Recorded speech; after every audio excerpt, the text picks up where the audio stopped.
کیا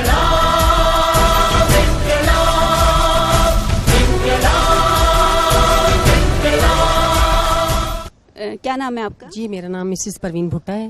مسز پروین بھٹا، آپ کی ڈیوٹیز کیا ہیں، آپ کا عہدہ کیا ہے اور کس شہر سے آئی ہیں؟ جی میں سرگودا سے آئی ہوں اور اس وقت وہاں پہ سرپرست کے طور پہ کام کر رہی ہوں۔ تو وہاں پہ کیا ہے آپ کی سرپرستی میں جتنا بھی کام ہو رہا ہے تو خواتین کا کیا اہم کردار ادا کر رہی ہیں اور کیا رسپانس ہے؟ جی وہاں پہ جتنی بھی ٹیمز ہیں جو جاتی ہیں مختلف ایریاز میں، ان کو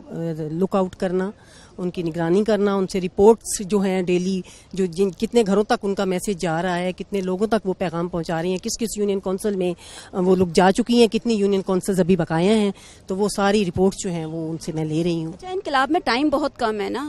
ڈاکٹر طاہر القادری نے کہا کہ انقلاب آ چکا ہے، ٹھیک، صرف ڈیٹ اناؤنس کرنی ہے، تو اس حوالے سے تیاری کس طرح کی ہے؟ بھرپور ہے، کم ہے، زیادہ ہے؟ جی اس حوالے سے ہماری بھرپور تیاری ہے، انشاءاللہ تعالی خواتین جو ہیں وہ کثیر تعداد میں نکلیں گی، اپنے قائد کی آواز پہ وہ لبیک کہیں گی، اور لانگ مارچ پہ آپ نے دیکھا تھا کہ وہاں پہ شدید سرد موسم تھا، اس کے باوجود خواتین اپنے چھوٹے شیرخوار بچے لے کر اس وقت بھی آئی تھیں، حالانکہ کافی رکاوٹیں ڈالی گئی تھیں ہمارے راستے میں، لیکن ان تمام رکاوٹوں کو عبور کر کے تمام خواتین جو ہیں وہ وہاں پہنچی تھیں، اور انشاءاللہ تعالی ہمیں یقین ہے کہ اس دفعہ بھی قائد محترم کی کال پہ خواتین جو ہیں وہ اس سے بڑھ کر نکلیں گی، کیونکہ آپ دیکھ رہے ہیں کہ ان 2 سالوں کے درمیان میں مہنگائی میں کتنا زیادہ اضافہ ہوا ہے، بے روزگاری میں بچے اپنی ڈگریاں جلا رہے ہیں، تعلیم حاصل کرنے سے متنفر ہو رہے ہیں کہ اس ڈگری کا کیا فائدہ جس سے میں اپنے گھر والوں کو باعزت روٹی نہیں کھلا سکتا۔ مائیں جو ہیں وہ چھلانگیں لگا رہی ہیں دریاؤں میں، اپنے بچوں کو فار سیل وہ لے کر آ رہی ہیں، لوگ اپنے گردے بیچ رہے ہیں، لوگ اب تنگ آ چکے ہیں اس نظام سے،